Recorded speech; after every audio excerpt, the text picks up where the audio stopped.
नालंदा जिले के गिरिया प्रखंड स्थित पावापुरी में झारखंड बिहार धार्मिक प्रतिष्ठान कर्मचारी महासंघ का तृतीय सम्मेलन आयोजित किया गया। सम्मेलन का उद्घाटन काराकाट से सीपीआई-एमएल सांसद राजा राम सिंह ने किया।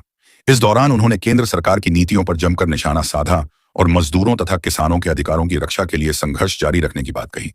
पावापुरी में आयोजित महासंघ के तृतीय सम्मेलन में बिहार और झारखंड के विभिन्न धार्मिक प्रतिष्ठानों से जुड़े कर्मचारी और पदाधिकारी शामिल हुए।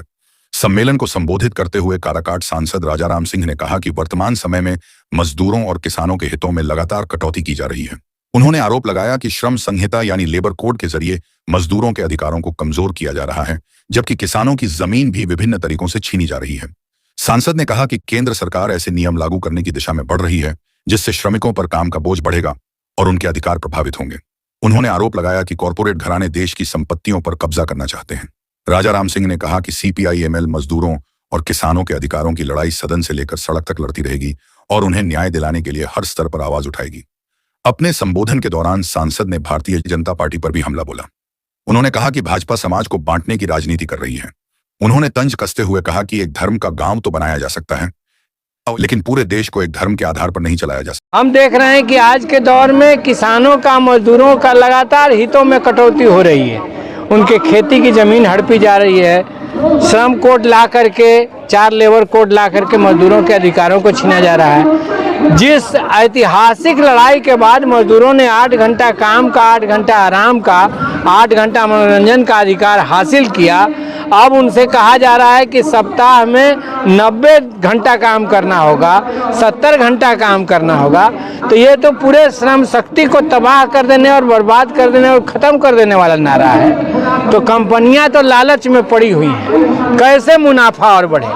कॉरपोरेट पूरे देश की संपत्ति को हड़प लेना चाहते हैं। वे हमारी हवा को खराब कर देना चाहते हैं, ज़मीन को खराब कर देना चाहते हैं। तो ये नहीं चलेगा। हम इसके खिलाफ लड़ेंगे, आवाज़ उठाएंगे।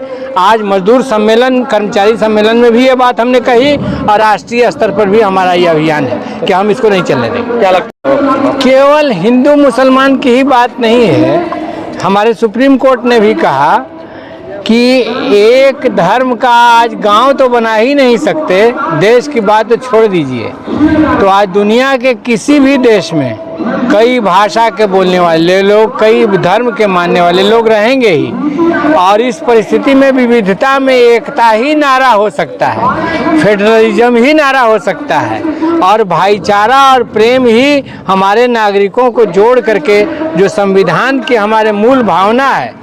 आज़ादी की लड़ाई में हमने केवल अंग्रेजों को नहीं भगाया, हमने एक किताब भी लिखी कि हर कोई का आचरण इस किताब के अनुरूप हो, जो भारतीय संविधान है। चाहे देश का राष्ट्रपति हो, प्रधानमंत्री हो या साधारण आदमी हो, सबका आचरण इस किताब के अनुरूप होना चाहिए। और तभी देश में एक डिसिप्लिन बनेगा, अनुशासन बनेगा और तभी सब लोग एक रहेंगे।